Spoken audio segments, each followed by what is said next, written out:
Good morning, class. I am Sir Stephen, your physics teacher for this semester. So, before we start our class, can everybody come to the board and tell us his name and why is he studying physics? Hi, my name is Charles. I am 19 years old. And I am studying physics because I like to get more experience about how the world works. My name is Jack. I am here to develop my critical thinking and make my ideas employable. I am George. I like to study physics because physics is the object that brings a broad perspective to any problem, as they actually know how to acknowledge the problem that is not bound by the context. It seems so serious. Hey, my name is William. I don't know the reason why I love physics yet, but someday I will know. Okay, let's start our lecture. Alright, today's lecture topic is simple harmonics motion, damped harmonics and resonance. So students, as everyone might have studied about simple harmonics motion, can someone tell me regarding it? Sure, sir. Oscillatory motion under a rotating force proportional to the amount of displacement from an equilibrium position. Excellent, George. Can anyone think of any example from our daily life? I guess no more can think of it. No problem, let me tell you about it. A pendulum. How can a pendulum be an example? Sir, can you elaborate a little? Sure. Why not? As everyone knows, a pendulum has a back and forth motion. And it keeps moving like that for a time being and eventually comes to rest. That is because of a motion which opposes the motion and acts as a retarding force. That is why a pendulum is the best example of simple harmonic motion. Oh. Okay, sir, I get it. Don't worry. I will show you a model as well. A simple pendulum, one of the best examples of simple harmonic motion. So here is a rough model for a pendulum. While studying the basic concept of simple pendulum, there are many variables to be studied, such as amplitude, frequency, and period. Amplitude, the maximum extent of vibration or oscillation measured from the position of equilibrium.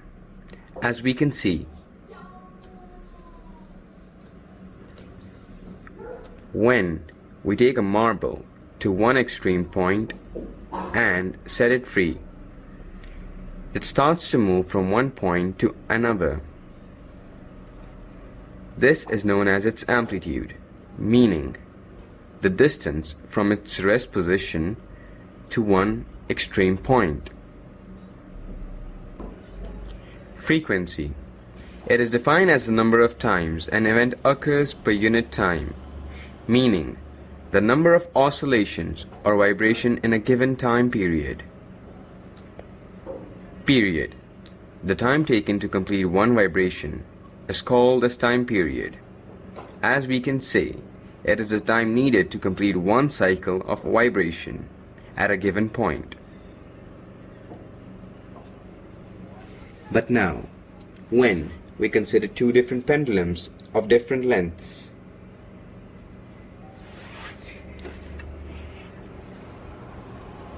then we can see that the shorter string has a faster oscillation than the longer one.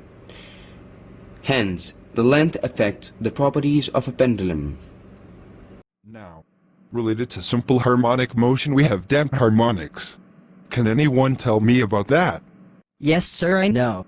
When the motion of an oscillator reduces due to an external force, the oscillator and its motion are damped. Wow, George, you surely are a smart kid. Thank you, sir. But this is not the complete definition, but it will work. And does anyone know about any example? Yes, sir, I can tell. A mass attached to a spring, when we pull it and set it free, it starts moving back and forward, and eventually comes to rest, due to dampening of motion. Exactly. You guys surely are intelligent. In damped harmonics, it is actually the decrease in amplitude and vibration gradually with time.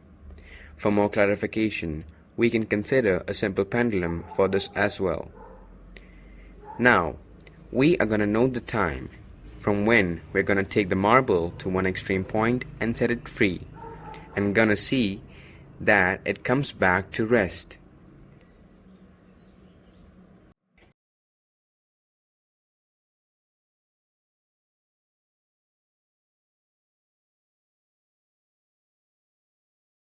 As you can see, that the vibrations and oscillation decrease with time. This is known as damped harmonics. Is it clear to everyone? Yes. Yes. Now regarding the last topic, which is resonance, which is something new for you all, so let me tell you. Resonance is defined as the tendency of a system to vibrate with increasing amplitudes at some frequencies of excitation.